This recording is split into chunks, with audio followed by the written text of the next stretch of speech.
Hello, welcome to day 2 of Ready Prep OET. My name is Rebecca and I'm joined by my colleague Alex, and we're both here from the OET education team, and we're excited to be joining you all for the second day of our event. Yeah, so this year's theme, as you can see, is Ready Prep OET, and yesterday we had 5 really powerful presentations from our all-star partners, as well as some tips from Rebecca and I, all about performing well in your speaking section. Yep, that's right, Alex. So we think the content over these 2 days is incredibly important, and it's certainly going to be something you want to listen to more than once. And today we have 5 more presentations from the all-star favorites you can see on your screen now, as well as some more tips from Alex and I about being properly prepared for test day. And we've also got another Kahoot coming up, right, Alex? Yes, we do. Stay tuned for your chance to win some really great OET preparation prizes at the end of today's session. We'll give you more details about how to play and what you can win later on. But for now, let's get straight into it with our first presentation, which is Alecia from Banfield's Professional Medical English, based in Taiwan, and she'll be speaking about the power of the no stress mindset. Love it already. So first of all, welcome to everyone who is here today. Yesterday I was also in the presentation, but as a participant, and I really enjoyed those presentations. They were really powerful, everything from hints and tips for each subtest to some background, as I would like to call it. I really want to give a thumbs up, for example, to Helen from RS Group, who spoke about the importance of understanding the difference between maybe the culture you're coming from and the English speaking healthcare professional patient culture. And also another heads up to Kyra Edu, who raised the importance of how critical it is to work with correct, proper OET or OET standardized materials, and all-star premium providers who are trained by OET. OET has polished and buffed and just scrubbed us to a high shine, so we really know what we're talking about and how to get you where you need to go. Today I am going to kind of switch the focus just a little bit. When talking about preparation, we heard about preparation language, preparation culture, preparation for various parts of the OET subtest. But today I am going to turn the focus on you. Because preparation is powerful, not just in your OET, but in your career and in life in general. So what I would like to talk about today is preparation of your mental space. How do you get the rest of you ready for this OET journey, OET experience, and what comes beyond? And at this point, I'd like to ask them to just pop up the first question in the poll. This presentation is going to be short, it's going to be sweet, but hopefully it's going to be sweet. And it has 4 questions. So in that, you should be seeing the first poll question now, hopefully. I'm not seeing, there we go. Yes, it is. And the first question is, on average, how many hours do you spend preparing for OET, self-study, classes, and communicating with OET? And the numbers are coming in fast and furious. And the big one here, the biggest one, seems to be between 2 and 6 hours a week. Some people say 0 to 2 hours a week. And we've got 21% that are saying about over 10 hours a week. And I know this is going to depend of course, on how far in advance your OET is. So if your OET is coming up in a week or two, you are really going to be buckling down. Whereas if you've got more time, you may be spacing yourself out. Okay. But please remember, you do not do OET in a vacuum. You prepare for and do OET surrounded by your real life and the real you. Okay? We're talking family obligations. We're talking jobs.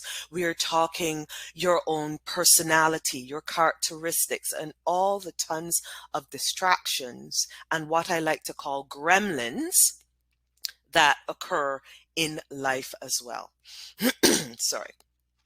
And I don't know if any of you are young enough to remember this movie called Gremlins. It was from the 80s, and it was about these small, really cute, highly ignorable little beings who, as soon as they got exposed to water, they turned into these horrific things that actually were, you know, that could be very destructive.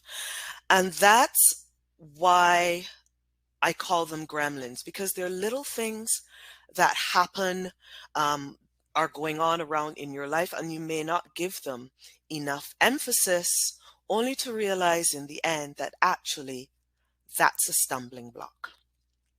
Okay. So here we have SS, and I must tell you that the case studies and the quotes that are in my presentation today, there are real students that I have encountered over the years and who I had to work with to help them deal with the gremlins in their life and finally achieve OET success. So one of the quotes I heard from one student was, "My English is as good as my friend's. She passed OET, I didn't." He was a doctor. But the question becomes, how did the friend prepare? Did the friend just focus on the OET paper and the language of the paper? Or did the friend actually look at other things that they had to have a good look at, had to take control of, and actually address those things as well? And we're going to take a little look at what those things are.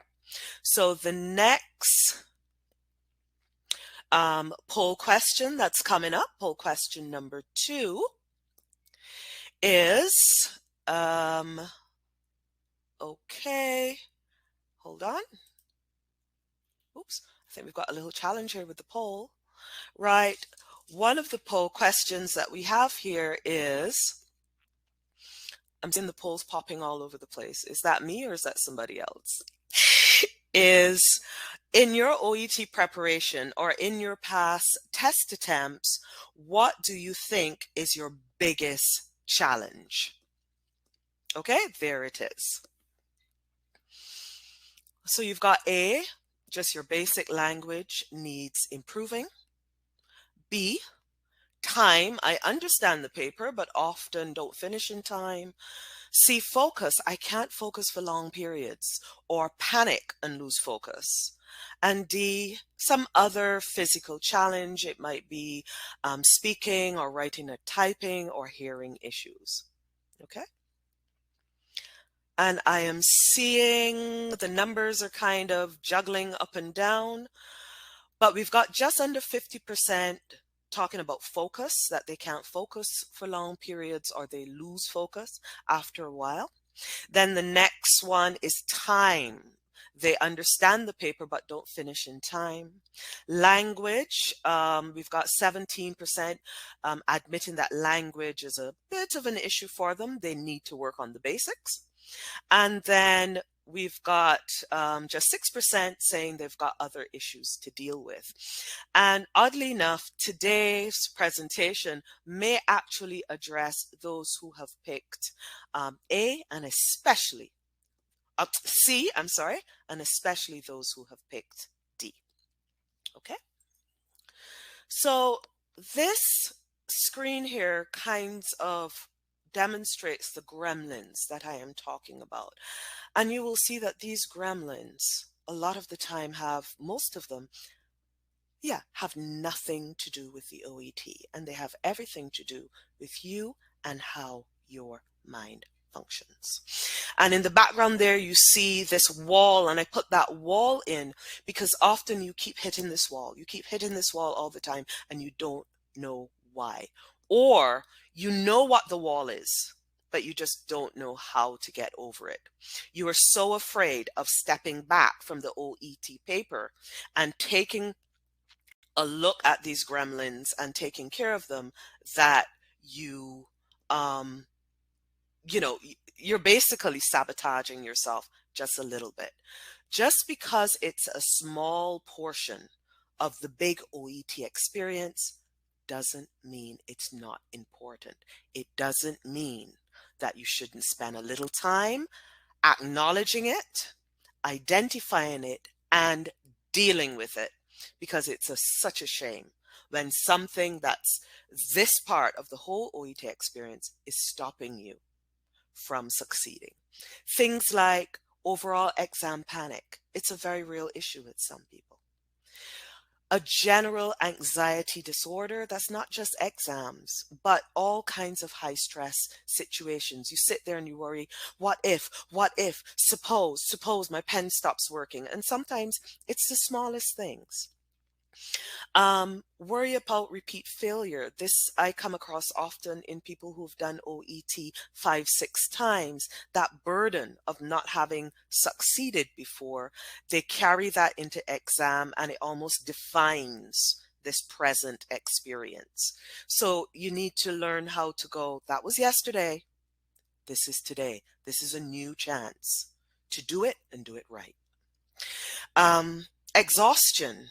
Many students in healthcare and medicine, I remember well, you stay up until 4 o'clock in the morning cramming for your physiology or your anatomy or your surgery exam, which is starting at 9 o'clock. Now, I must admit, I never used to do that.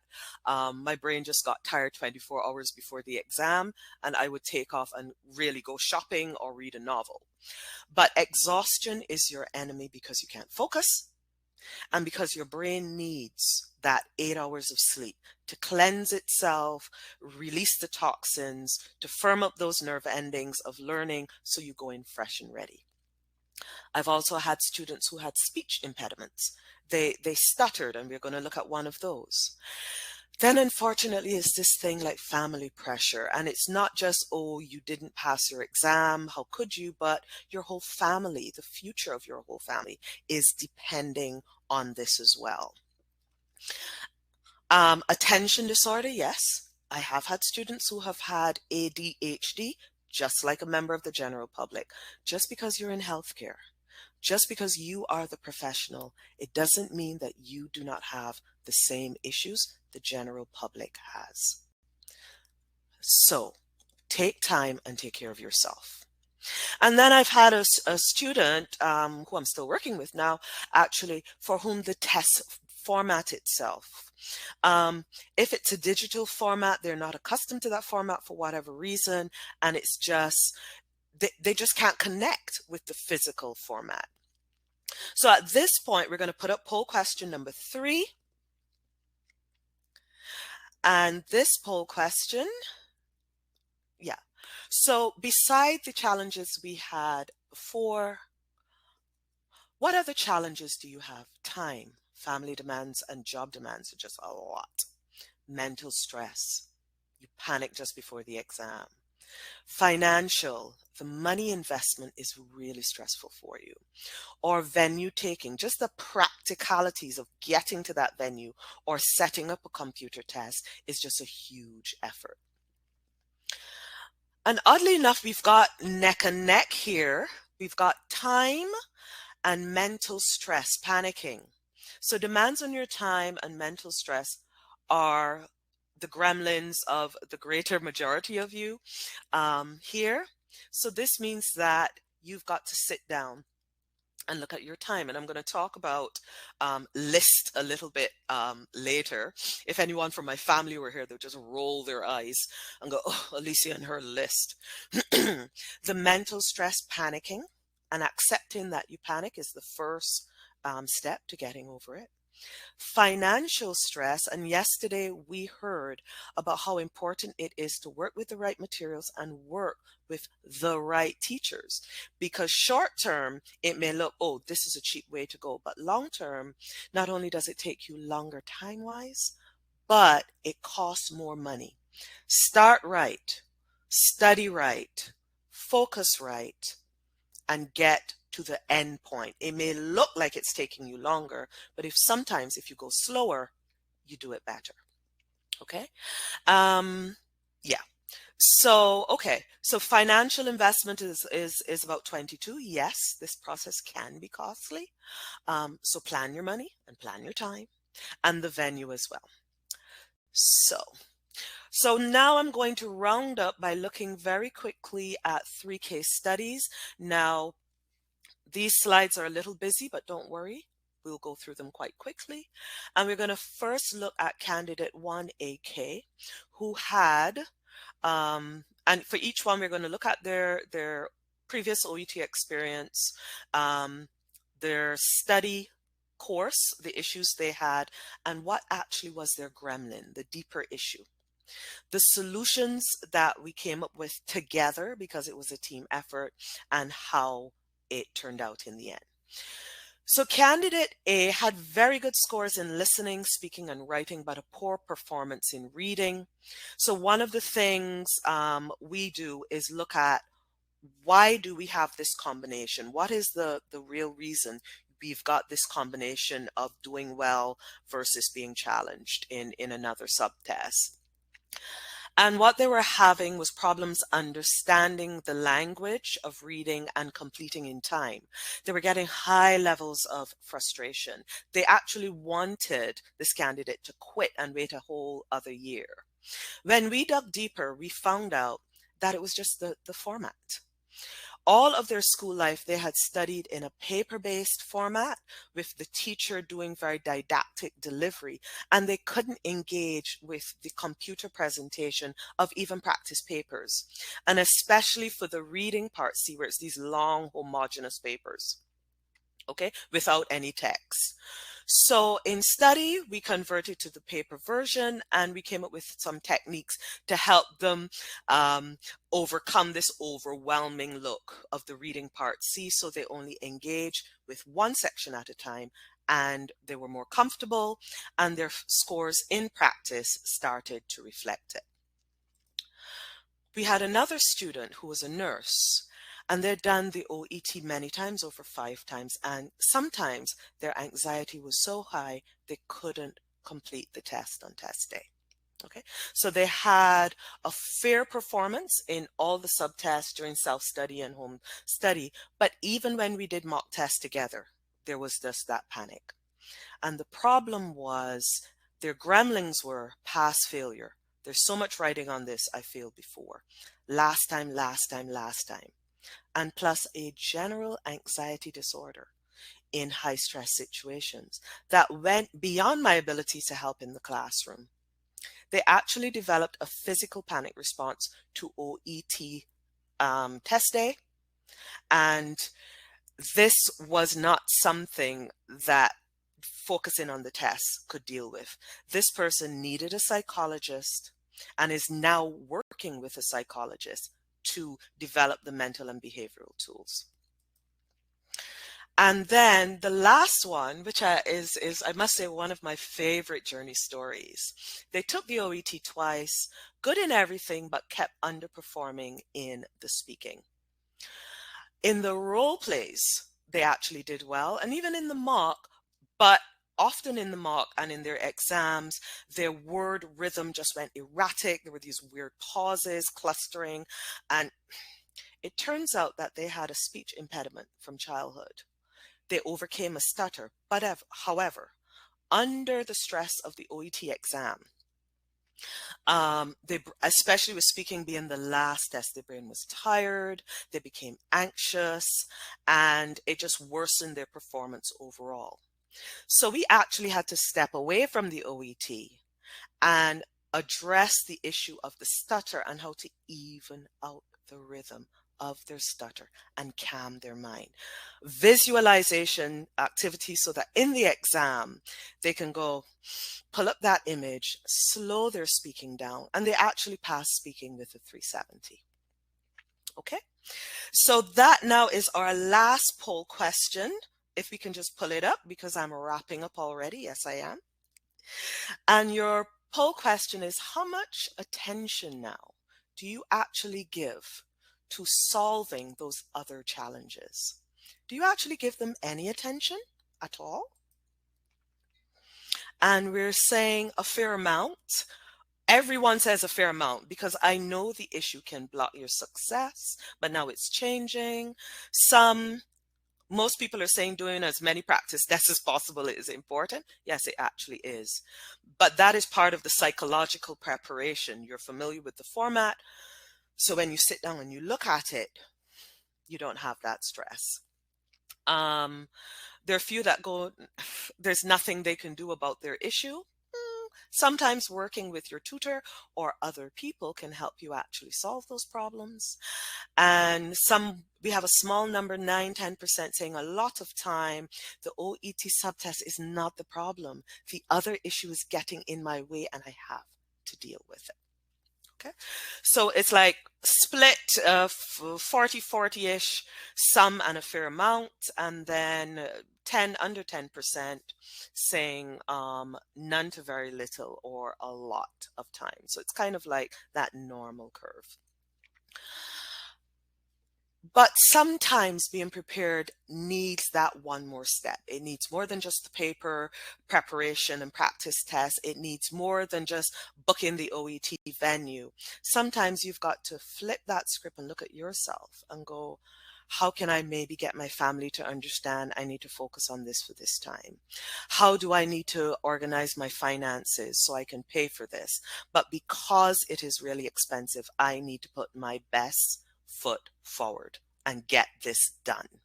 So whether it be exam panic, family pressure, exhaustion, yeah, my brain gets tired. You really need to sleep before your exam. Candidates, please sleep before your exam. General anxiety, whatever those gremlins are, don't be afraid of them. Just tackle them. Okay, and that way you are really prepared for your exam, really prepared for what we at Pro Medical English call 360-degree preparation. So I hope this was helpful for you. And now I want to say thank you and turn back over to Alex and Rebecca. Thank you so much, Alecia, for that wonderful presentation. Really great advice there from Alecia, one of our excellent all-star teachers. We're on to our third presentation now, which is Bethan from Specialist Language Courses. And SLC are based in the UK, and Bethan's going to describe how you can improve your skills and vocabulary to make sure you're ready for your OET. Over to you, Bethan. Thanks, Rebecca. Hello, everyone. My name's Bethan Edwards, and today I'm going to be talking about skills development. So we're going to look at how to improve your skills and vocabulary to make sure you're ready for your OET exam. So I'm going to talk about reading skills for OET, and then we're going to talk about listening skills for OET, focusing particularly on vocabulary and listening A. So in the session today, I'm going to be launching some polls, and we're going to be doing some practice listening together as well. So let's start off with our first poll for this session. So what reading skills do you need for the OET exam? So if we can launch that poll now. Okay, so once that comes up, you've got several choices here. You have skimming, scanning, reading for detail, understanding what the writer means, or all of the above. Take a few moments to cast your votes. Great, I can see that you're doing that now. Wonderful. Okay, great. All right, just a few more moments to cast your vote. Okay, lovely. So if we could end that poll now. Lovely. So we absolutely agree with the 84% of you that the reading skills you need for OET are all of these skills. So you need to be able to skim. You need to be able to read for the main idea or gist. You need to be good at scanning. So looking quickly for keywords or numbers and information. You need to be able to read for detail. And you need to understand what the writer means, so inferring meaning, particularly useful for reading C. So let's look at some activities you can use to improve those reading skills. So when you are practicing your reading skills, we're looking today in the context of practicing your skills in addition to doing exam practice papers. So these are things you can do in addition to exam practice. As Alecia said earlier, practice papers are really important. We absolutely agree, but also taking that time for skills development is also vital. So when you are doing skills development, some pre-reading tasks are really important to help you get ready for reading and to help you get ready to practice those skills. So we have some suggestions. So the first thing you need to do when you are developing your reading skills is, first of all, to choose a topic and to find a text about that topic. So choose a medical topic and then find a text. So the topic we are looking at today is relating to optometry. We have chosen the topic of colour blindness. So perhaps you think when you're looking at reading, you think, oh, optometry is not a topic I know much about, and it might come up in the OET exam. So you could choose the topic of optometry, and we're focusing on colour blindness. So the text that we have chosen for today has come from Science Daily. So this is available online. And so I've gone online, I've looked at optometry, and I found a text relating to colour blindness. So then before you start doing reading activities, it's a good idea to activate your knowledge. So think about what you already know about this topic. The more that you think about it, the more you'll get ready for those activities to help your skills. So you can write down any key vocabulary that you already know about this topic. For example, our topic is colour blindness, so we might write words like colour, unable to differentiate between colours, and any other words that you already know about this topic.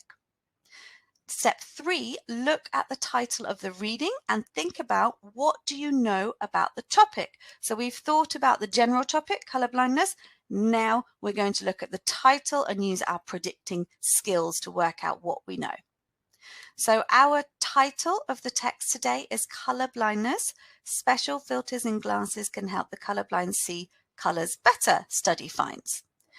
So we think about this and make some notes on the title. What do we think the text is going to be about? So we might read about colour vision deficiency, specific colours, yellow, green and red. And we also know that it's inherited and generally happens from birth. So this is what we already know about the topic. We're activating our knowledge here. You can check your ideas and perhaps see if you can add to any of these ideas. So the NHS is always a great resource for checking ideas on different conditions. So then you can come to some scanning activities. Now remember, scanning is not reading for the main idea. It is not reading for detail. It is finding words and key terms quickly and efficiently. So we're going to take one paragraph, so not the whole text, we're going to work on a paragraph basis. We're going to take one paragraph and we're going to scan the paragraph for words related to colour. So remember, we're not reading the whole text. We are not reading for meaning. We're just scanning for words related to colour. All right, so I'm going to show you the text and I'm going to give you about 20 seconds to scan the text and make a note of any words you can see related to colour. All right, I'll give you a few moments for that.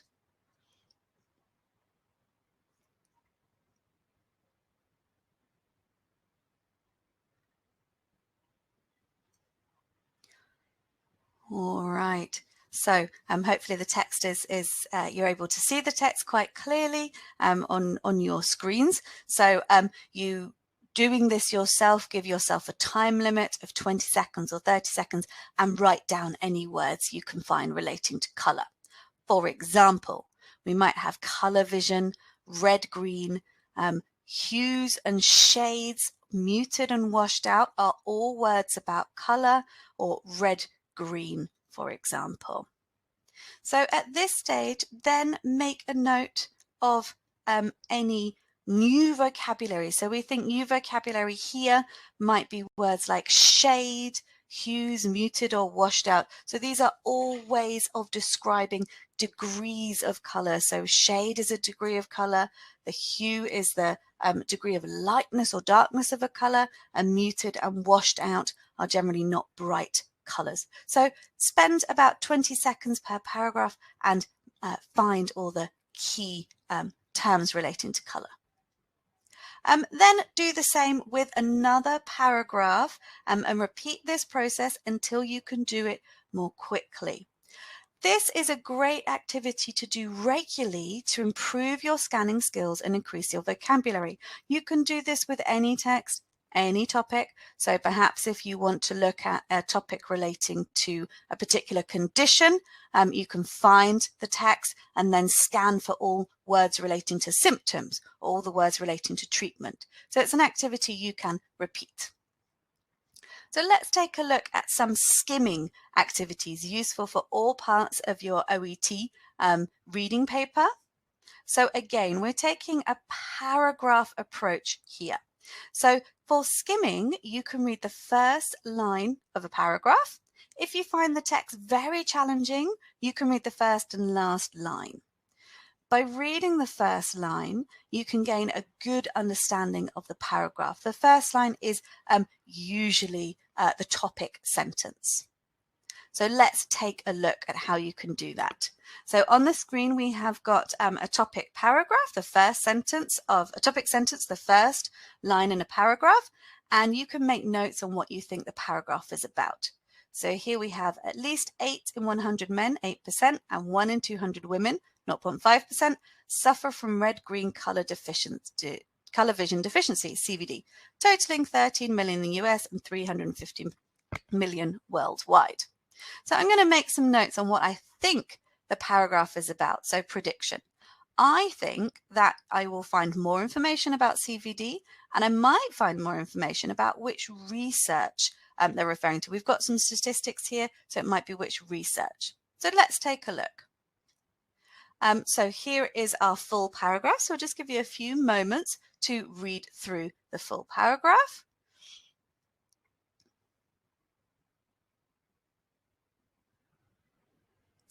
All right, so let's move on fairly swiftly today, so we have time to move on to our listening. So here, we can check our ideas. So I thought we would have more information on CVD. We do. We have information about what people experience and how people experience CVD. I also thought we might have information on research, but actually we don't. So even if your predictions are wrong, we don't have a reference to where this research comes from or a study, which is fine. So even if your predictions are not quite correct, that's okay. It's all part of developing your skimming skills. Finally, you can summarize the paragraph using key vocabulary. If you're working with a study partner, you could do this verbally. If you're working on your own, summarize the paragraph in writing. So take keywords and use your own words to summarize the paragraph you've just read. All right, let's move on to listening skills and how important these are, particularly in listening A. So what are some of the challenges with listening? We often hear our students tell us that it's hard to understand all the words in the audio, maybe because of the speed, maybe because of the accent, or maybe because students are not familiar with the words they're hearing. Some students tell us they find it hard to spell words correctly when I'm making notes from listening audios. So this is where we're going to look at how you can improve your vocabulary to help with understanding the words and also spelling words correctly. So vocabulary and listening A. Why is it important? Why is vocabulary important in listening, particularly listening A? When you have a good range of vocabulary, it helps you to feel confident with the OET exam, helps you to understand what you hear. If you already know the words, then it's easier to recognize them, and then it can help with correct spelling. You understand what you're hearing, you know how to spell the word that you've heard. So vocabulary is really important for listening A. All OET, but we're looking at listening A today. So what vocabulary should you learn? There is a lot of vocabulary that you need to know in medical English, but you can't learn everything. So you should focus your attention. So listening A, focus on the 12 professions. OET is, we have medicine and nursing, but we also have 12 professions in total. So be familiar with those professions and vocabulary related to them. Be familiar with specialisms, so gastroenterology and dermatology, as they may come up in listening A. So common conditions, what people in these jobs do. Common conditions and treatment, so symptoms and medication for common conditions, and also patient speak. In listening A, it's really important that you're familiar with layman's terms. So let's move on to some practice today. So the first thing you should do when you're doing some listening A is to check the topic. Then research any common vocabulary or think about the common vocabulary you know about that topic or specialism. Today we are going to look at dermatology. So you can find out what a dermatologist does through the NHS website again on health careers. So we are going to do a few poll questions. So you should research vocabulary related to dermatology and make sure you're familiar with some of the vocabulary. So we're going to do 2 questions with key terms relating to dermatology. So if we can launch the first poll with the word rash, please. Lovely. All right. So what is the meaning of the word rash? Take a look at the poll and choose the best description, A, B, or C.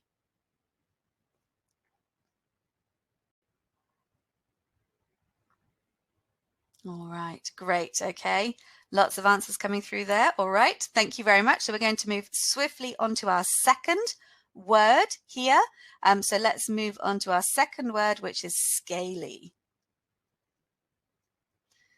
That poll should come up for you in just a moment. So we've got our second one, which is scaly. Again, choose A, B, or C.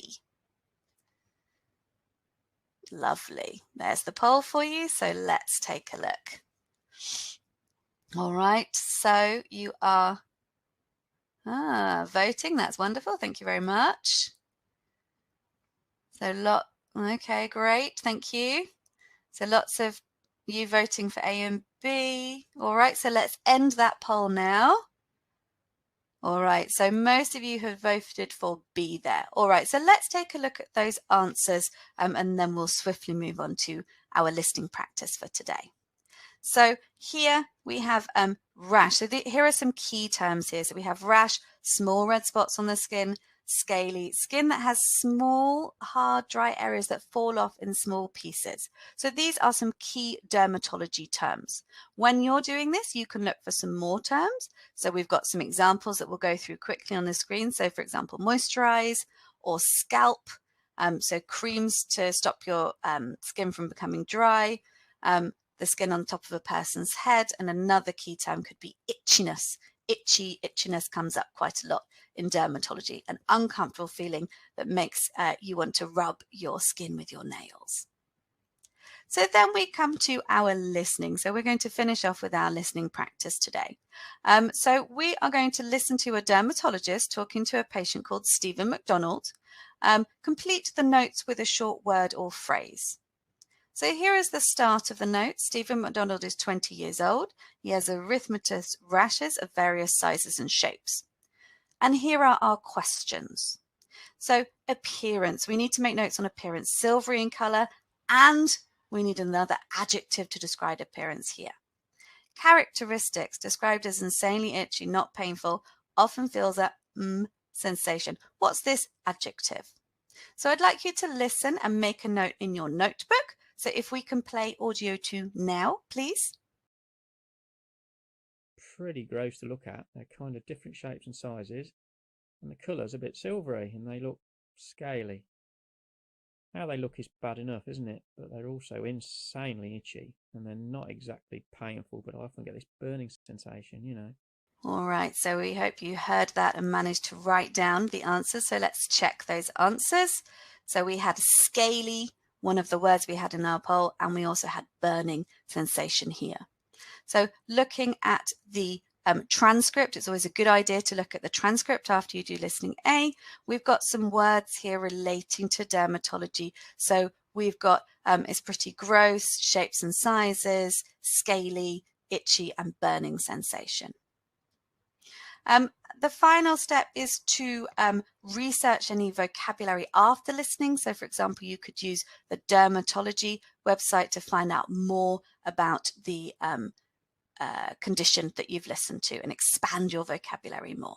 So our top tips for skills and vocabulary: make sure you keep an organized vocabulary notebook. So conditions, 12 professions, practice skills activities regularly, read and listen widely, read and listen with a purpose. So use some of the activities we've talked about today and do not rely on doing past exam papers only.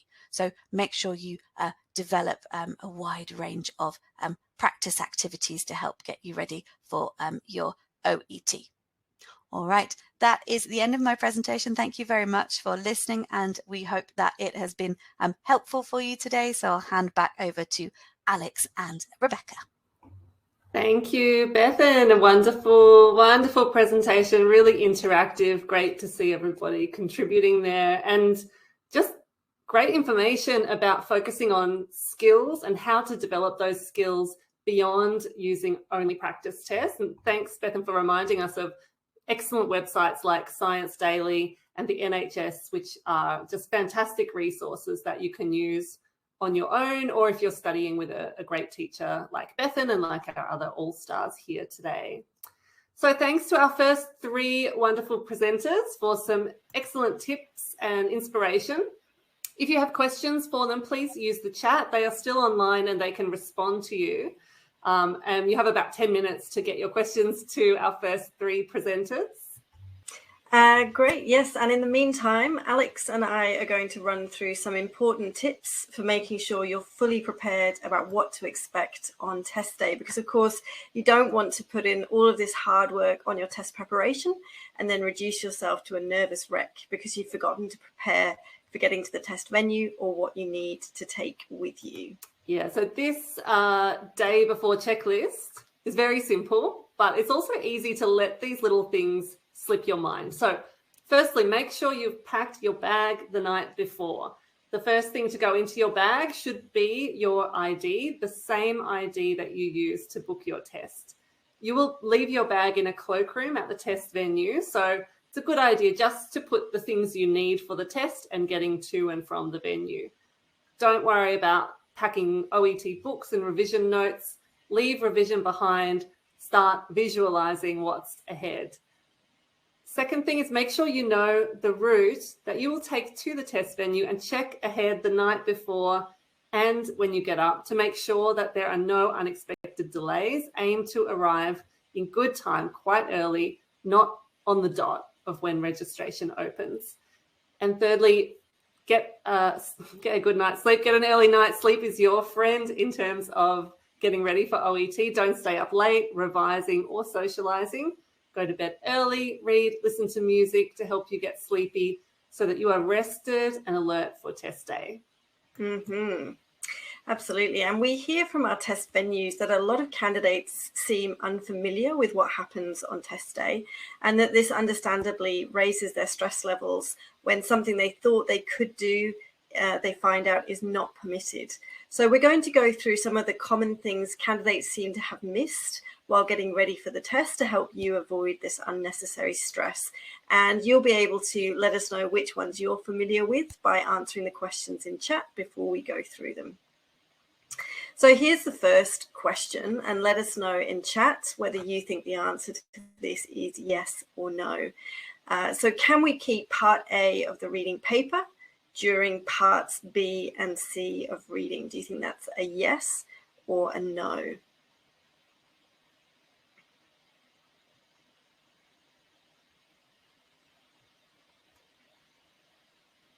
That's right, it's a no. You don't get to keep part A once those 15 minutes have elapsed. It is part of the test, in fact, to see whether you can retrieve all of the answers within the time limit. So make sure you have entered an answer for every question before the time is up. Okay, question 2. Do we have breaks between the papers? Tell me in the chat box, yes or no. Do we have breaks between listening and reading, for instance, between reading and writing? Very good. I can see those answers flying through. You are correct. So unfortunately, this is the same for other high stakes English tests. You cannot leave the room. Oh, am I on the right thing? Yeah, you cannot leave the room between test papers. And this is for security reasons. You are able to request a toilet break after the first 10 minutes and before the last 10 minutes of reading parts B and C or the writing test, but you're not given extra time and you need to be accompanied by an invigilator. So minimise water consumption. Candidates taking OET on computer are allowed an optional 10-minute break after reading part A, however. So here's the next question. It's about listening. Can we listen to the audios in the listening test more than once? Tell me yes or no. Can we listen more than once? Stop, rewind, replay. Yep. Easy question, I think.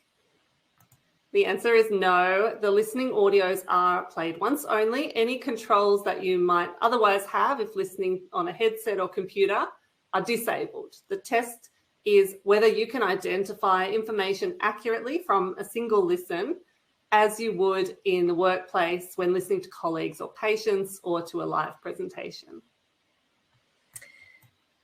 All right, this is a question now about the writing test. Can you underline notes during the reading time of the writing test? What do you think is the answer to that one? Can you underline notes, maybe make some notes yourself, circle things?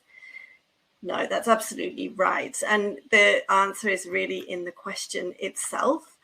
So the reading time is just for reading, and you can't make any notes, any marks on the case notes or start your letter during those 5 minutes. You cannot hold your pen or pencil or start typing within those 5 minutes. Instead, the reading time is there to really help you understand the case notes and why you are writing the letter. Now, this next question isn't related to a particular part of the test, but a requirement some candidates have to take regular medication during the testing period, during their test day. And the question is it okay to just turn up with your medication on test day and tell the venue manager? Is that all right? Can you do that? Yes or no? So what do you think? You may not be someone in this position who needs to take medication, but if you are, or you just want to have a guess, is that okay? Perhaps unsurprisingly, because maybe this doesn't affect all that many of you, I'm seeing quite a lot of yeses go through. Now, the answer is actually no, but I very quickly want to say that OET is really supportive of candidates who do need to take medication. So all you have to do is make that request in advance. You need to tell us at the time of booking your test that you need to take some regular medication and you will need that in the test room with you. So when you're booking your test, you need to make that request, and then it's absolutely fine. The venue manager will be able to check your medication when you arrive. They'll know in advance that that is what you have requested, and you'll be permitted to take it with you. Mm-hmm. And before we go into any more questions, let's review the other things that you can or cannot take into the test room with you. This is a really common area of misunderstanding for candidates. So on the screen, you can see a long list of items that are all mentioned in the test regulations document that you'll find displayed outside the test room, but not all of them are allowed inside. So have a quick look at the list and add anything to the chat that you think can be taken into the test room if you're taking OET on paper. Okay, so which of these things can you take into the test room for OET on paper? Type away. Give 3 more seconds.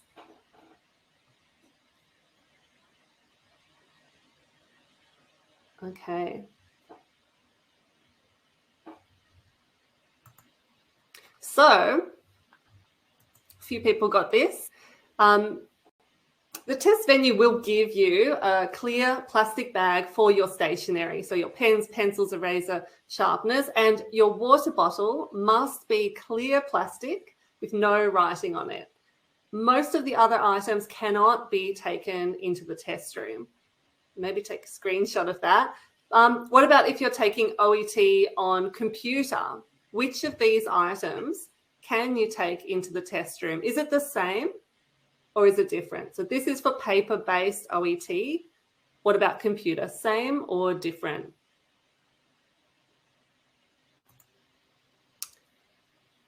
In fact, you're not allowed to take anything into the computer test room with you other than your ID. So only your ID, nothing else is allowed for OET on computer. That's right. And speaking of ID, do you know the answer to this question about which ID is allowed? So which ID do you need to take with you to test day?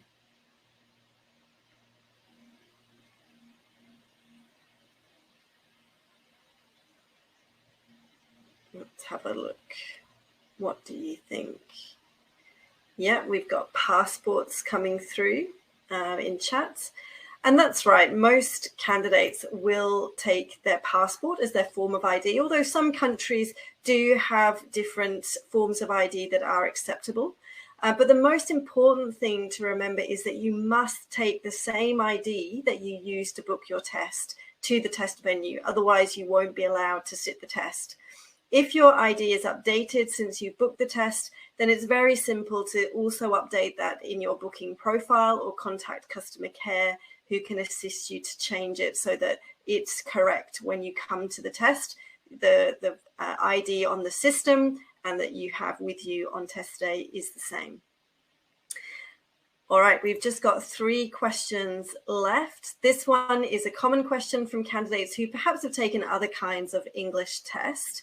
Are there separate answer papers for reading and listening? Do you have to transfer your answers to a separate answer paper for reading and listening with OET?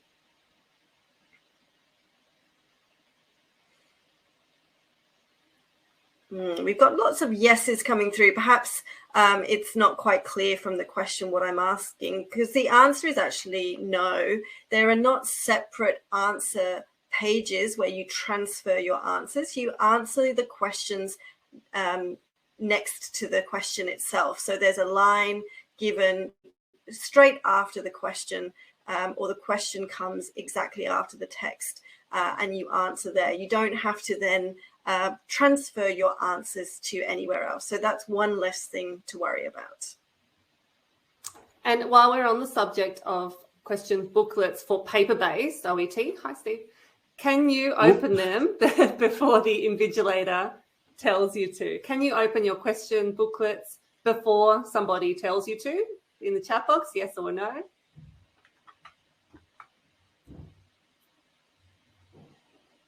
Yeah, beautiful. Pretty easy one. So the answer is no. While it is tempting, you should wait for instructions to open your booklets and start reading and so on. This will make sure that you don't miss any important information and gives you a chance to check the instructions about how to complete your answers for that part of the test. But it's always surprising how many candidates do not follow the instructions to shade in their answers to listening and reading parts B and C. So very important to listen to the invigilator at the start of your test. You cannot open the booklet. One last question, and this applies to a small number of candidates, but I've seen this question come up a few times already, but it could apply to others who maybe have a back issue and need to change position during their test. Is it okay to stand up in the test whenever you want? So perhaps if you're pregnant or have a back problem, can I stand up whenever I want?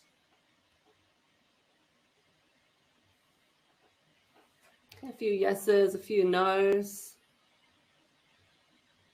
All right, and just like the medication question, OET is very supportive, of course, of candidates who are pregnant or have another reason why they need to change position, but you just need to let us know at the time of booking your test, and this can be accommodated on test day. So yes, but book in advance. All right, so before we finish this discussion about getting ready for test day, we should really speak about nerves. And we've got a poll question coming up. I want to find out from you how you feel, maybe if you've taken OET before, or you're already thinking about your OET test day. Let us know in the poll question how nervous you are feeling on a scale of 1 to 5. 5 being the most nervous and 1 being the least nervous. All right, so I'll just give you a few more seconds to answer the poll question. How nervous do you think you're feeling about test day? All right, we'll end that one there. And I mean, there's certainly a mix of candidates saying maybe in the middle. But if we think about 3, 4, and 5, which is the top end of that scale of nerves, more people are feeling nervous than not. And of course, that's really natural, especially about something that has the ability to be as life-changing as OET. So it's good to understand that you will feel nervous, but also to understand what's causing your anxiety and try to use some strategies to manage the nerves so they don't unduly impact your chances of success. And when it comes to OET, we think there are 3 main reasons for nerves. Yeah, and the first one is really the fear of the unknown, and this relates to the test day experience. For example, if you take a different route, or the idea of visiting the venue for the first time, not knowing what the registration process will be like, how will it feel sitting in the room with other test candidates and so on. Second big fear is, of course, fear of failure. Nobody wants to fail and tell other people they've failed. And often when candidates get their results, they focus more on what they didn't achieve than what they did. So it's much better, obviously, to picture yourself receiving the results you wanted and moving forward with your career in your new dream country. And finally, there is the fear of test contents. Despite seeing official practice tests and reviewing practice materials, you will not have seen these exact questions or topics before. So many feel concerned about not being familiar or being unfamiliar with those topics on test day. It can really play on candidates' minds. And that's what makes the content Bethan gave so helpful. She was giving you skills and strategies to deal just with that, building your vocabulary, but also how to cope when you do see new unfamiliar vocabulary during your test. And of course, that's an example of what Bethan was saying as a way of managing fear. And fear can be managed, if not completely controlled. And the best way to do that is by being as informed as possible about what will come up in the test and what will happen on test day, and in using some calming strategies to stay nice and relaxed. So in the article that you can see on the screen and which we've just posted into the chat, you'll find a good number of strategies for calming nerves. So there should be something for everyone to try. And we also have the ultimate guide to test day, paper and computer versions, which will give you all the information you need about what to expect to give you as relaxing and positive a test day as possible. If you've got a phone and you're watching from another device, scan the QR code on the screen now for the version that you want. And we're also putting the links in chat too at the moment. We hope that's increased your confidence about your test day preparation, and we wish you every success when your test date comes along. Absolutely. So our final two presenters are ready to start. And we're drawing this session to a close soon, but don't forget, after these two presentations, we have our quiz with some great prizes to be won. So first up to present is Helen and Judy, is that right? From E2 Test Prep. So over to you, Helen and Judy. All right, thank you very much. So I'm Helen Lewis and I'm joined in Perth, Australia by Judy Hook. So this is truly an international collaboration here. And today we're going to talk to you about how to establish effective study habits, what your study looks like on a day-to-day basis, how to practice, and two kinds of feedback that are really useful. So what is your timeline? We've got two polls coming up, if they'd like to come up. One is, when is your test? And the second one is, how long do you intend to spend on preparation per week? Hopefully they will come up, and we'd be very grateful if you could give us some of your feedback. But in the meantime, let's move on, Helen. What do you think? All right, so Judy, I'd like to ask you, what do you notice about how successful candidates prepare? What is it that you see them doing? Well, look, as doctors and nurses, you've all been through years of test taking, and we might expect that you have a good sense of how long it takes to study. But you probably have obligations such as work and family and other studies, but these can bite into your numbers of hours you have available. And we need to work on ways that you can study and prepare successfully. So number one thing to do is to start with diagnostic information. This could be something like a mock test or the OET pulse, or even a previous OET score. This is summative feedback, as it gives you an overall picture of where you are. Then, once you have this information, you need to set smaller targets. And here the acronym SMART is useful. SMART targets are important because they encourage you to break down your big goals into smaller tasks, creating steps in your preparation path. We all know how important goal setting is to help you stay on track with your study schedule. But how do you go about setting your goals? Let's talk about being smart and how it can help you on your preparation journey. Well, the S is for specific. So think about, what exactly do you want to achieve? It's not sufficient to say you want to do well in your upcoming test. What does doing well look like to you? What exact score do you need to hit? What areas do you need to specifically improve on to hit that score? When deciding what to do in a given week, be as detailed as possible in terms of the weaknesses, gaps you've identified in your diagnostic.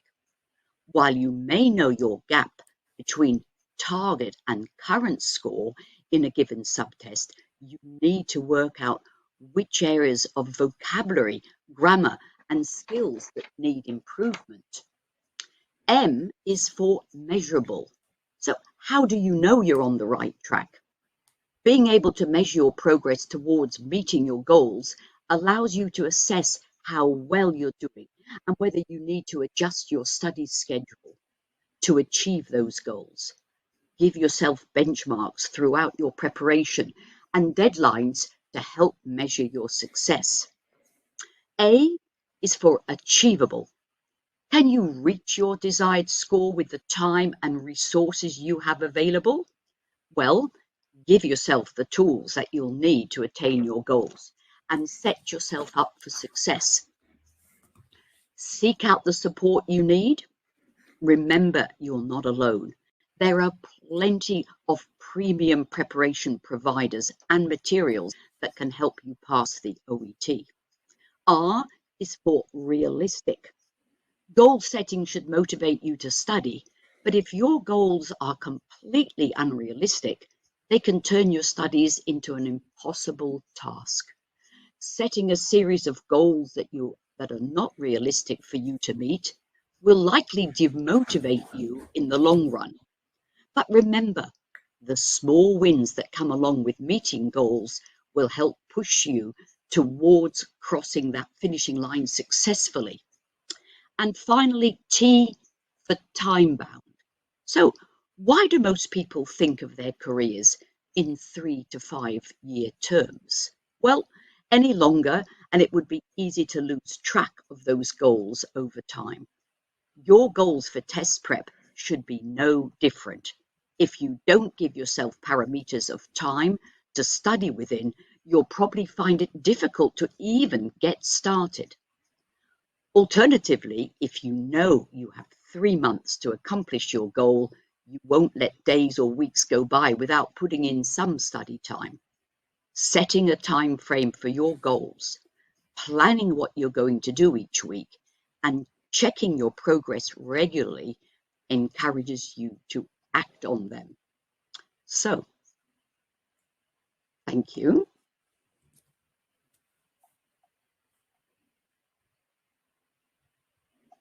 So, another important aspect of successful preparation is mindset. So, Helen, why does mindset matter so much?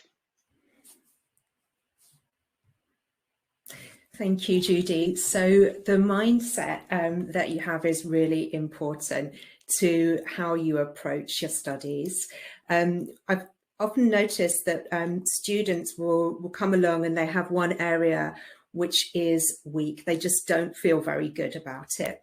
And I've noticed that the ones who do succeed admit this is difficult. They find a way to address their weaknesses. And they are patient. They know that with regular practice, they will get there. You might say that they're a bit like gardeners or even good parents. So Caroline Dweck, who developed this idea of the growth mindset, compares it to how we praise children. And she says it makes no sense to praise a child by saying, you are smart, that's great, because that's innate. That's something they might be just born with.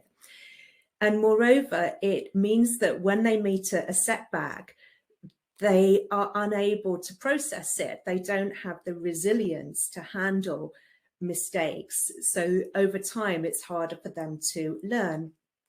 And learning, as we know, comes from making mistakes and reflecting on them and then processing them. And we have a beautiful expression in English, which is the penny drops. We need time for the penny to drop, that lovely feeling when things come together for us. And that's where the other kind of assessment, the formative assessment, is so very useful. Judy, you mentioned about the diagnostic assessment, which comes at the beginning, but the formative assessment tends to be smaller, more granular. It might be a 5-question quiz. It might be a comment you get from a tutor or from a study buddy. So those are some things to think about, how to develop your mindset. So we've got another poll. We've got, and we'd love you to fill that in. What kind of activities do you plan to do? And what kind of support do you have in place? It's going to be very interesting to hear people's ideas there.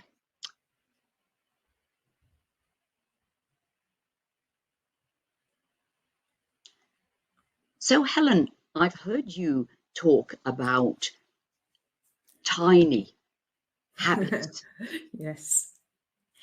So can you tell us about tiny habits and what how important they are? Yes, thank you. So Tiny Habits is the title of a really interesting book by Dr. B.J. Fogg. And he talks about the importance of things being small so that we can keep doing them. Now, I said earlier about those tasks that, or the parts of the test that are challenging. Those challenging parts actually require the most motivation to get into and to do them. And he says we can't always rely on our motivation to get us there. So he's very pragmatic, and he says, make the tasks small, make them, in fact, tiny tasks, because the tiny tasks that are small and regular stand a greater chance of being embedded into our weekly and even our daily routines. Bethan gave us some lovely examples of things that we can do to build vocabulary, and most of those could be done very quickly. So those are good to think about and to plan into a week of study. Now, going back to how we motivate ourselves, think about how you might talk to a patient who has a sedentary lifestyle and they want to improve their health and to exercise more. We would not advise such a patient to go and run a marathon in the next week. We tell them to walk around the block for 5 minutes and then build up. And then we would say, celebrate. Be proud of yourself for walking around the block. Celebrate the small wins.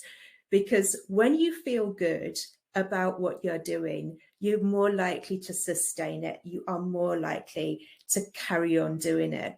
And Dr. Fogg has a lovely word called shine, which means the act of celebrating a small effort. Even inside your own head, you can say to yourself, good job. You could say, well done. You could raise your hands in the air. You could put your hand on your chest. And he says, everybody has a different way of celebrating.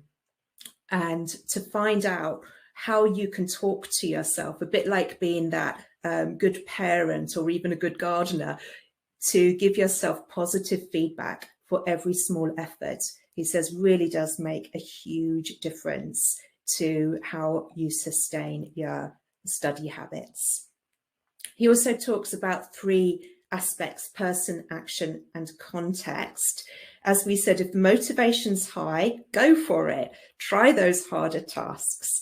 But motivation won't always be high. There will be other commitments, other things coming in that eat into your time that we mentioned earlier. So have a range of activities that you know you can do for the days when you're not likely to have much more than 5 or 10 minutes, to be honest. Context means having the right tools and resources. That could be a tutor. It could be having the right things bookmarked on your browser tabs. It means also having the right emotional support. We talked about how you talk to yourself, encouraging yourself, but of course it's wonderful if you can actually ask for support and get the right emotional context of people around you. It could be a friend, it could be a colleague, it could be a family member, but to invite people around you in to give you that emotional support too. So now I'd like to ask Judy, what are some activities that you think are good, and particularly are these SMART activities? Well, yes, these are some examples of SMART activities that you can easily incorporate into your daily preparation, and they'll make a big difference in the long run. So things like read some case notes and then draft just the plan of a letter at one stage, or plan, then record yourself doing 2 or 3 tasks from a speaking role play. You could complete a word search. You could skim some patient information leaflets, or, well, probably one of the best to do on a daily basis also is listen to podcasts. So short podcasts if you're taking a walk, driving to work, and you will build up a lot of very, very useful skills doing those small things. Thank you, Helen.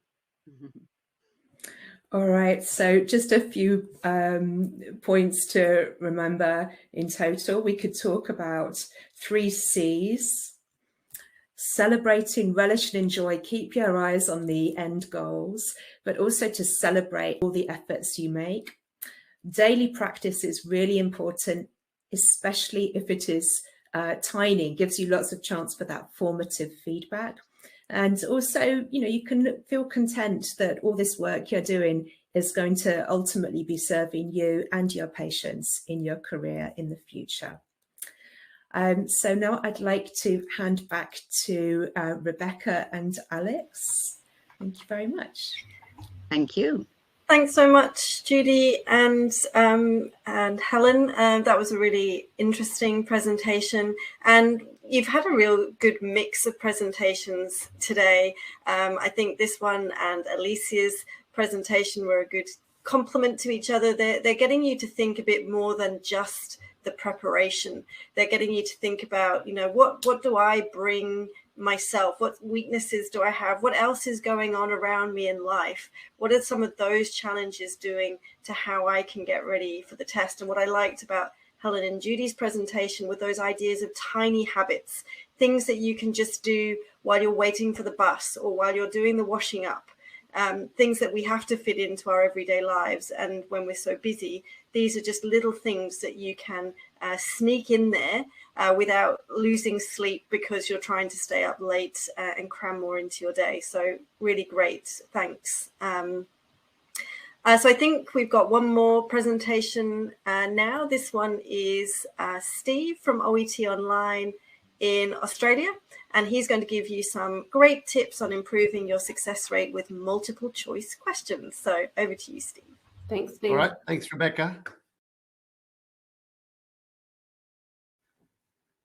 All right. Greetings, everyone. I'm in Brisbane in Australia. Wherever you are in the world, I hope you're enjoying the session, and it's no doubt giving you some food for thought in your own OET preparation. What I want to talk about today is multiple choice questions. If you think about the OET exam, especially for reading and listening, over 50% or approximately 50% of the questions in reading and listening are multiple choice questions. So if you can develop robust strategies to deal with these questions, then that is going to improve your chance of success. So let's break it down, and what things can you do to ensure you improve in this important area. So the first one, it comes down to task engagement. When you're looking at your questions, it doesn't matter whether it's reading or listening. You really want to know what that question asks, and you want to have some skills and some strategies to help you select the right answer choices. So what I recommend you do for that task engagement, the first thing is you need to understand the question stem. And you've got to think about it. You've got to underline 1 or 2 keywords and know what the question is asking. Because there's no point answering a question, finding a correct answer or a correct fact in the text, but it doesn't actually answer the question that's being asked. So number 1, understand your question stem.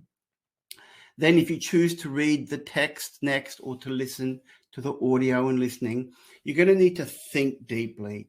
You're going to need to follow a pattern of thought. You're going to have to see how ideas are developed, because a lot of the questions do relate to main ideas. So you're going to have to think deeply to help understand what that message is that's coming across. And then you're going to have to make your choice. You're going to see 3 or 4 choices, and a couple of them may be quite similar. So that's when you're really going to have to analyze the language. You're going to be looking for synonyms. You're going to be looking for little clues that perhaps could help you rule in or rule out a particular answer. So it's all about engagement with multiple choice questions. Okay, let's begin with the question stem. So there's 2 types of questions that you'll face. It doesn't matter whether it's reading or listening. You'll have incomplete statements and direct questions. So incomplete statements relates to, and I'll try to use my whiteboard, or maybe I won't. So incomplete statements, here's an example. The case of Lucy Smith highlights the fact that food allergies. I could ask the audience, welcome to drop it in the chat, but what's the key word in that statement? The case of Lucy Smith highlights the fact that food allergies, something. And then you're going to have 3 or 4 answer choices that complete that statement. Now, the key word here is highlights. So you'd want to understand what was highlighted, not what was lowlighted, what was highlighted, what was emphasized. That's what we're looking for. The next one, Dr. Gardner first became interested in staff-patient communication after something happened. So the question we're looking here, when he or she first became interested. There may be other aspects to the story there, but we're only interested in the first one. The third point here, doctors are advised to break confidentiality if. So you're going to have 3 or 4 choices that describe situations when confidentiality can be broken. Have a go at rephrasing these words in your head so you understand the question. But yes, underline those key words. According to the extract, prior to making a home visit, nurses must. Something there that nurses must do. But we're only interested in prior to a home visit. The text will probably have information what to do during a home visit, what to do after a home visit, but what we really are looking for is what to do prior. So that's engagement with the question stem. Underline those key words. We also get direct questions. According to the policy document, what should be measured at the clinic? You'll have 4 choices. There might be many things that need to be done at the clinic, but we're looking for something that needs to be measured. So measured is your key word. What is the email explaining to pediatric? What is the email to pediatric staff explaining? So we're looking for an explanation. So with these types of questions, you often have to think of the bigger picture. What's the message, that email? What's the purpose? What is it trying to do there? What is the patient most concerned about regarding her condition? The patient may have multiple concerns. Some of them may be minor, but which one is their biggest concern? There'll normally be clues there to help you make that choice. And the last one, what impressed Dr. Gibbons about the case study that was sent to him? Well, Dr. Gibbons, he or she might have different ideas about the case study, but something impressed them. So we're going to be listening or reading for words like impressed, and that will guide us to where the answer is. So you have to keep the question stem at the forefront of your mind and refer back to it when answering your questions. All right. Now, it's time for a poll. There's 2 common methods that we can use for multiple choice questions. We can use QTA method or QAT method. So if I could have the poll, please. I'd like to know whether you, when you're doing reading, do you read the question, then the text, and then the answer choices? Or do you read the question, then go through the answer choices, perhaps underlining them, and then read the text? All right, I'm not sure, I can't personally see the poll. There we go, now I'm getting it, okay.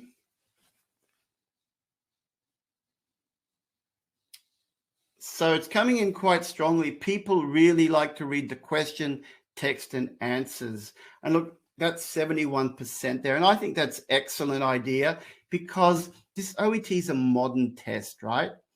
It's designed, the way it's designed, it's a modern test where it's not easy to predict or word search for your answers. You really have to understand. So reading that text is your key to understanding and then going through your answer choices. I think that's great. But 30% of you chose QAT. Look, this definitely has its place. As a general idea, I think for reading part C, QTA works really well. I think for reading part A, particularly if the answer choices are short, then you can just check even just the first word to give you a bit of a clue. You can use QAT. The other time you might use QAT is when you're running short of time, and you may realize that you're going to have trouble finishing all the questions within that time. Then you may need to speed up that approach, and you might start analyzing the answer choices as well. All right, and we'll talk about that language analysis coming up.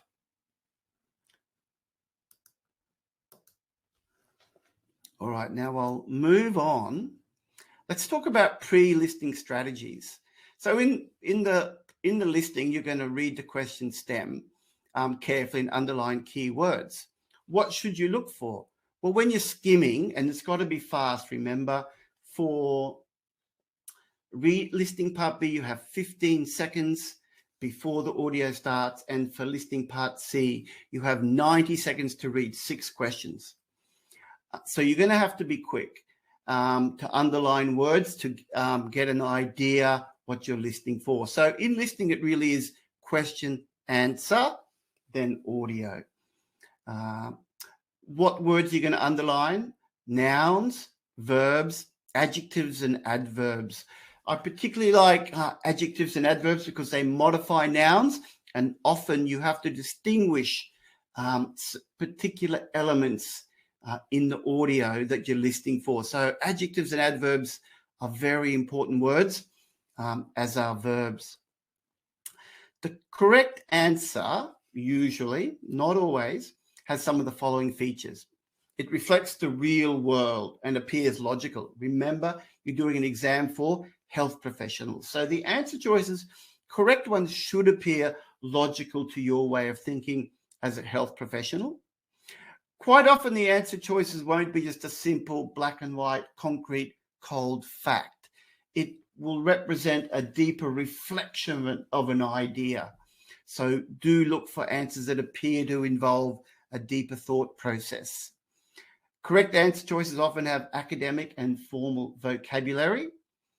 And also correct answer choices will force you to listen for synonyms. So in other words, they're general. Quite often the detail is in the audio or the text, but the actual answer choices are more like summaries, and you just have to look for the detail within the text.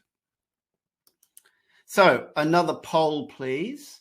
In listing part C, do you have enough time to read the stems and the answer choices before the audio commences? Now, this is a big issue I see for many students. You've got 90 seconds and you've got 6 questions, and each question has 3 answer choices. Do you have enough time to read all those, to read the stems and the answer choices? Answers are coming in. And I'm getting the majority, I'm getting over 60% don't have enough time to read those, to read. Okay, so we got an issue here, because if you can read it all and underline keywords, I think you have a bit of an advantage. So I would really urge you all to really work on that skill and try to develop a technique that allows you to complete 6 questions. It's not easy in that 90 seconds. 36% of the audience can do it. Well done. The remainder, I would really advise you to work on this technique. And probably the best way to do it, it's a little bit like you're reading part A when you're doing skimming and scanning technique. Well, what we're really doing here is skimming. So set yourself a goal. You've got 90 seconds to skim through those answer choices, just like you do in your reading part A.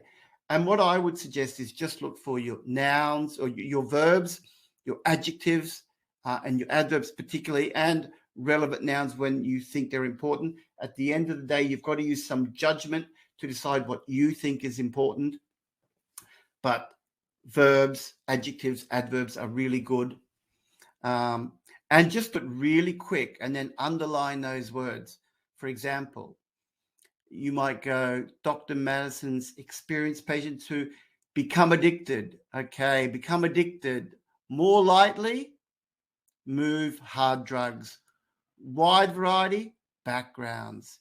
Existing psychological problems. So you're looking at distinguishing those words, not like existing is an adjective, existing psychological problems, not psychological problems that haven't developed yet, or not new psychological problems. So these adjectives help distinguish meaning, help us focus on what we're listening for. The second one, Dr. Madison thinks some GPs overprescribe opioid medications because, it's a why question, because is your keyword, because. Then don't read all the words. Long-standing record of success. Group your words there. Deal with patients more quickly. That's important. Relatively inexpensive. So just underline your keywords, even if it's only one or two. The third one, Dr. Madison regrets. Regrets is your key word. We're going to listen for something that Dr. Madison regrets about acute pain. And then often misunderstood, general public. Inadequate attention, fails to distinguish. You don't have to read the whole sentence. You are skimming. So just capturing a few words and underlining them. What will happen is when you're ready to present, when you're ready to listen to the audio, you've got something to focus on. All right, so that's important. Now, your rule in and rule out strategies. This is language analysis. You've now making decisions, and this particularly applies now to reading, but it's also very relevant in the listening as well, but particularly in reading. So when you're looking at this and you're looking at your answer choice, you've got to pay close attention to certain things. You've got to really analyze the language. For example, answers which express an appropriate degree of certainty. Well, medication X may cause side effects.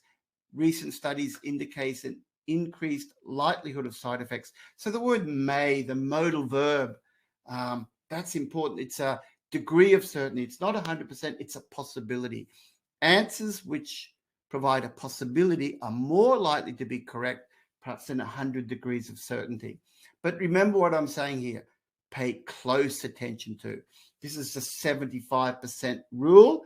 It doesn't work 100% of the time, but it does work quite a lot. And it just gives you that ability to judge whether an answer appears to be right or wrong.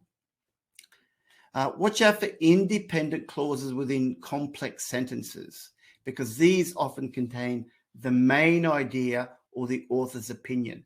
For example, medication X may still cause mild side effects, while medication X may cause mild side effects. The potential benefits should not be ignored. We've got two clauses, but it's the underlined one, the independent clause, that contains the main idea of the reader.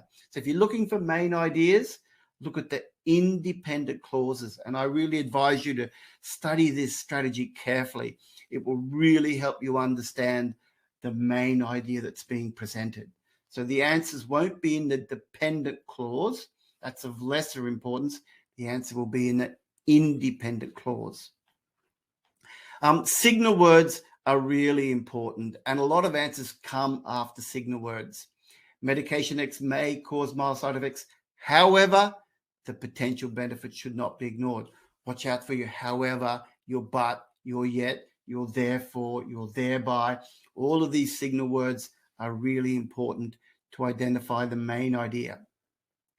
Another strategy for rule in, sophisticated vocabulary, idioms, words that you're not too familiar with, are often clues that they're representing some deeper idea, and that could be a reason to choose an answer when you're unsure. Overprescription of medication X by certain doctors raises the possibility of a conflict of interest. Perhaps it's an unfamiliar expression, but if you've ruled out the other three choices, perhaps it's the answer or the answer choice that you don't know the meaning of the word, that's your correct answer. Food for thought. Synonyms are a big one. When ruling in an answer choice, you need evidence to confirm you're correct. So make sure you do find the synonyms. I do find new students to MCQs, they may tend to use their knowledge or try to convince themselves that something is right without getting the evidence. When you're making those final decisions, there will always be clues there. It's just a matter of whether you can find it in the text. So synonyms are powerful. Now, some things are going to help you rule out certain answers. Certain things to be aware of can help you rule out answers. So be cautious about answers that change the subject.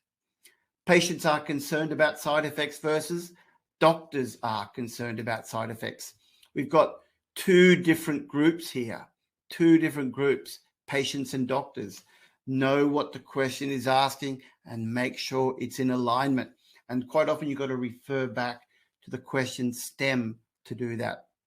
Watch out for answers that compare things. The side effects of medication X are worse than medication Y. Things which compare are often fairly simple. Whenever I see comparison type questions, I think twice. I'm not immediately going to say it's going to be wrong, but I will be cautious about that. And if it is right, I'm going to find the evidence. So I'm always cautious about comparisons. Things which describe an increase or decrease. There has been an increase in side effects of medication X. Well, if that is correct, that's good because it should be fairly obvious. But when you see things like increasing, decreasing, quite often they're not correct. We need to just be cautious there just to make sure that if it really is right, where's the evidence? But I would perhaps be looking at other answer choices that are perhaps representing something deeper and more meaningful.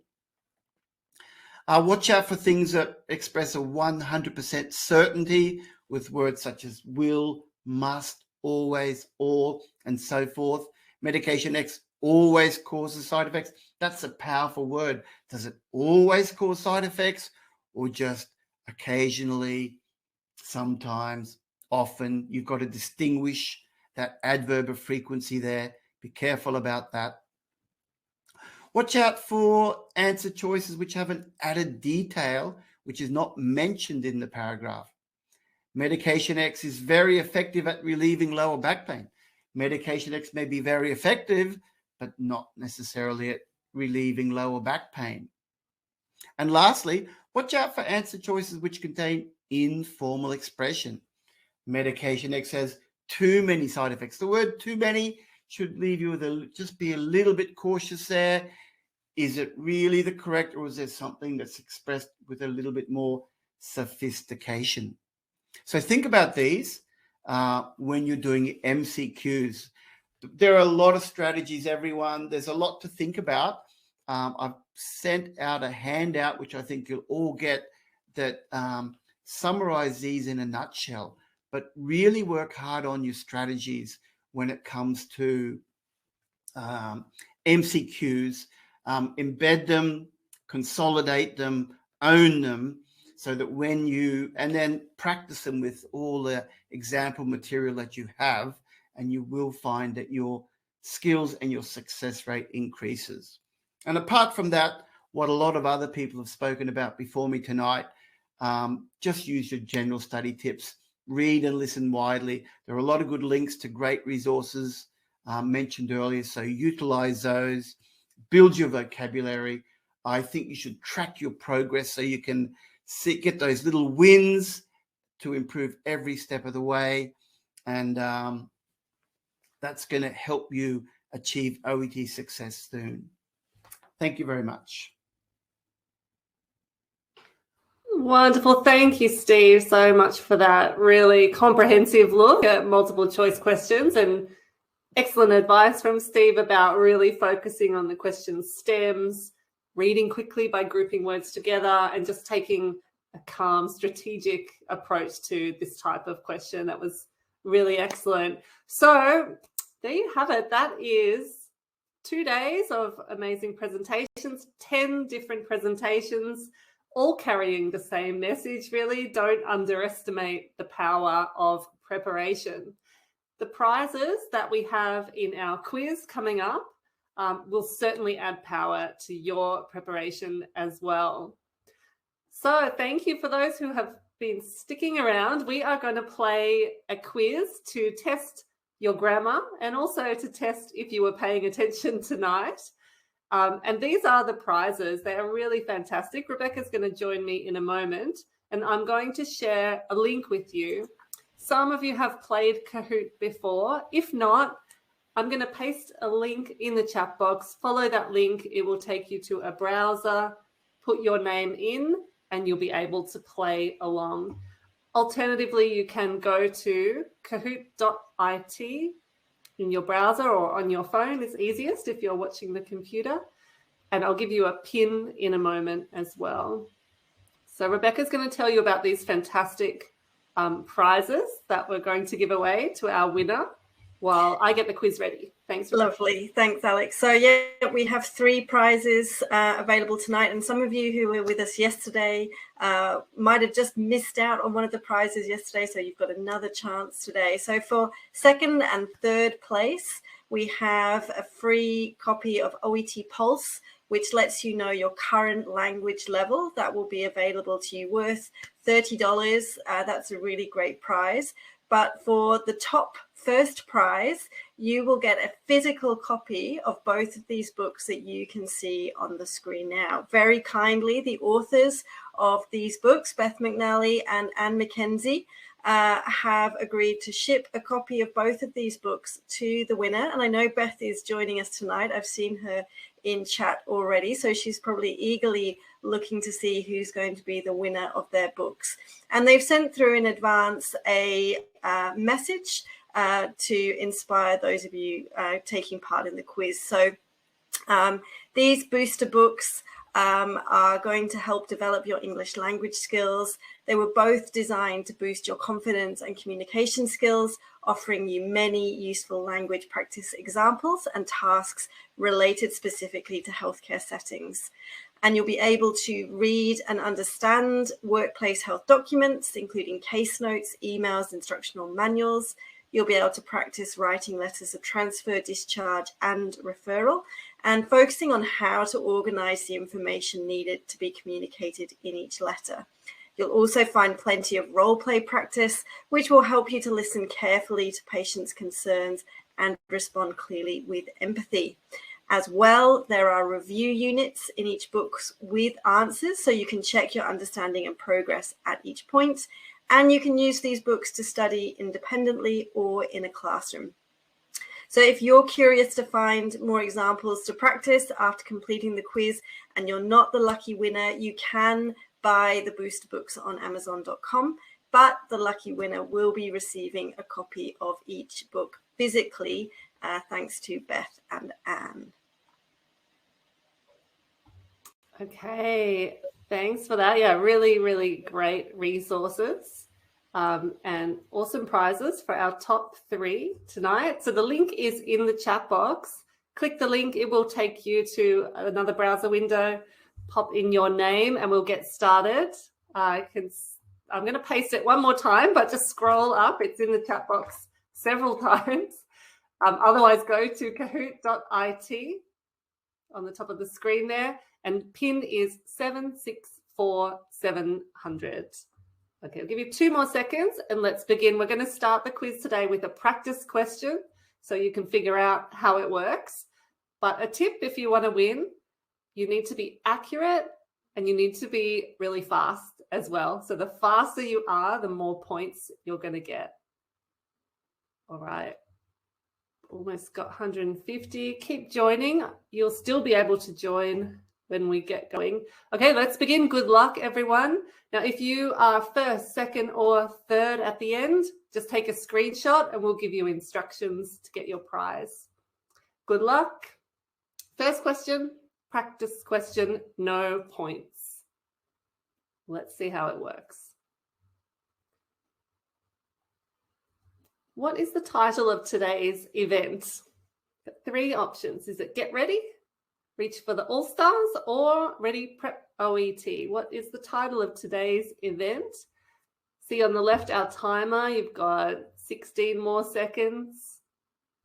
If you don't know the answer, just like in OET, have a guess. If you can't get the link to work, no worries, play along in the chat box. That's fine too. Okay, 2 seconds. How did we go? Well done, 109 people. It's ready, prep, OET. And that's how you play. Okay, no points, but JR is obviously the fastest answerer. So let's see. We're going to start with some questions which are written by the authors of Grammar Booster and Study Booster from Anne and Beth. So let's start with seeing how good is your grammar. Here we go. Some tough questions. Choose the best answer. How many tablets of drug F do I take at each meal? What's the best answer? 1, yes, take them with food, or 6 milliliters. How many tablets of drug F do I take at each meal?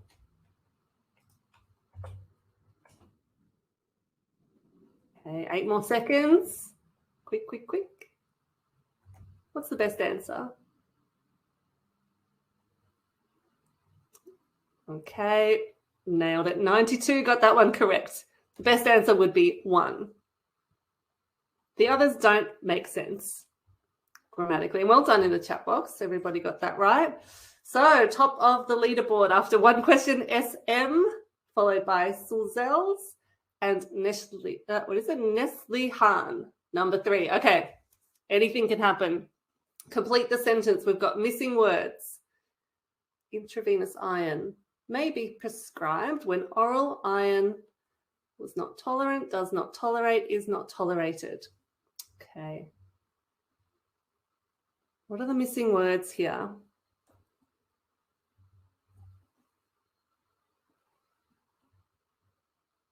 Harmy's presentation earlier might have helped. Intravenous iron may be prescribed when oral iron is not tolerated. Great job, 115. Okay, we've got some new leaders. Guillaume from yesterday, I think, Emma B and AS.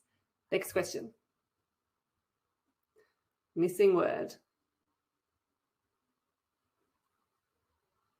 People with chronic sinusitis may need to be referring, to be referred, to be referral to a specialist.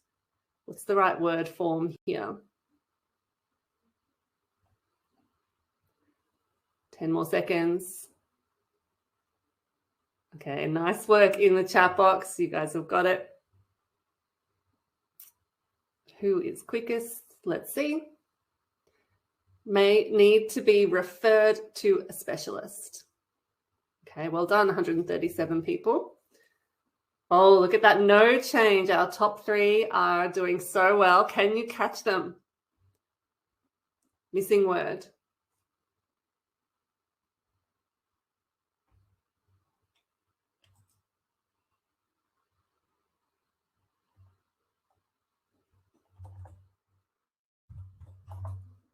Just popping the pin into the chat again. All right.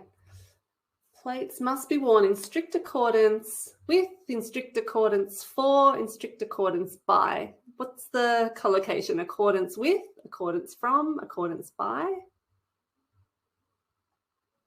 Okay, beautiful. Look at that. In strict accordance with instructions. Oh, goodness me. No change. Our top 5 are pretty strong. Can you catch up? Okay, missing word.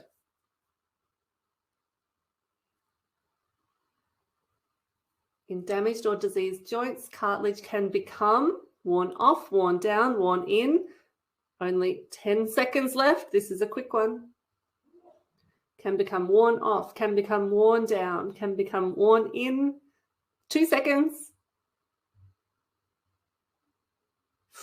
Ooh, okay, we've got a few people there. Can become worn down. is the correct answer, blue. Has this changed the leaderboard? It has. Emma B takes the lead. Guillaume falls to number 3. Now, we've got our final 2 questions, everyone. These questions are not grammar questions. They're based on today's session. And these 2 questions are worth double points, so you can still win. Let's do it. Second last question. Multi-select. Choose more than one. Sorry, to choose just one. On test day, can you open the question booklets before the invigilator tells you?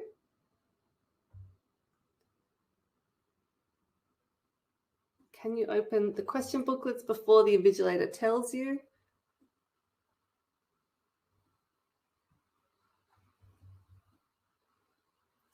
Great job in the chat box. No, you cannot. 6 people, come on. The answer is no, you must wait for the invigilator to tell you. How are we looking? Oh, look at that. Guillaume, you are powerful. AS and Jellyfish in number 3. This is our final question. Fastest finger wins. Good luck, everybody. Which ID should you take with you on test day? Your license, your booking email, you don't need ID, or the ID you use to book your test. Which one? Final question.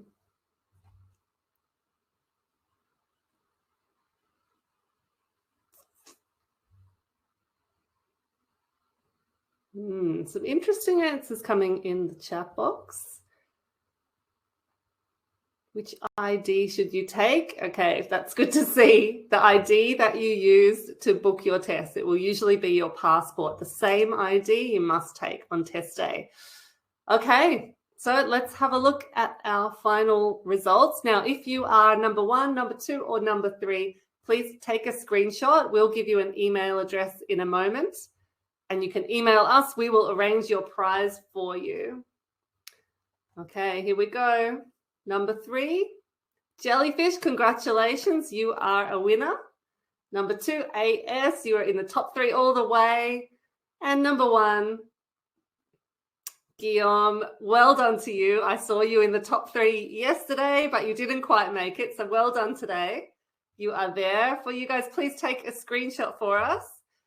And we will arrange, I'm taking one myself, we will arrange your prizes and ship them out to you as soon as possible. Congratulations to everybody else. I hope that was a good test of your grammar skills. And remember, the first prize today includes the Grammar Booster for OET, which is a fantastic, fantastic resource. Grammar Booster for OET, Study Booster for OET, really awesome books, and you can buy them on Amazon. And of course, our winner today has got both of them. All right, so I think we are at the end of our session, and Rebecca's going to join me just to wrap it up. That was a really close competition again. It was lovely to see someone who was participating last night come back again for a second attempt. So on that winning high, we have reached the end of the 2022 candidate event. We'd like to thank all of our presenters for their great content, and to you for participating so enthusiastically with the polls and chat. And there you, I mean, our wonderful OET candidates. And just as a final piece of goodie to give away to you, I'm making available this handout in chat, which gives you this information you can see on the screen now about getting more of that wonderful all-star content, and where to find it and how to keep on preparing. Yeah, a really excellent resource that will answer a lot of questions that we've seen tonight. And that's it from us. It's really been a great 2 days. And remember that we will be sending you the recordings for today and for yesterday by the end of the week. But for now, thank you so much for joining us, and all the best for your OET preparation. Thanks, everyone. Bye. Bye.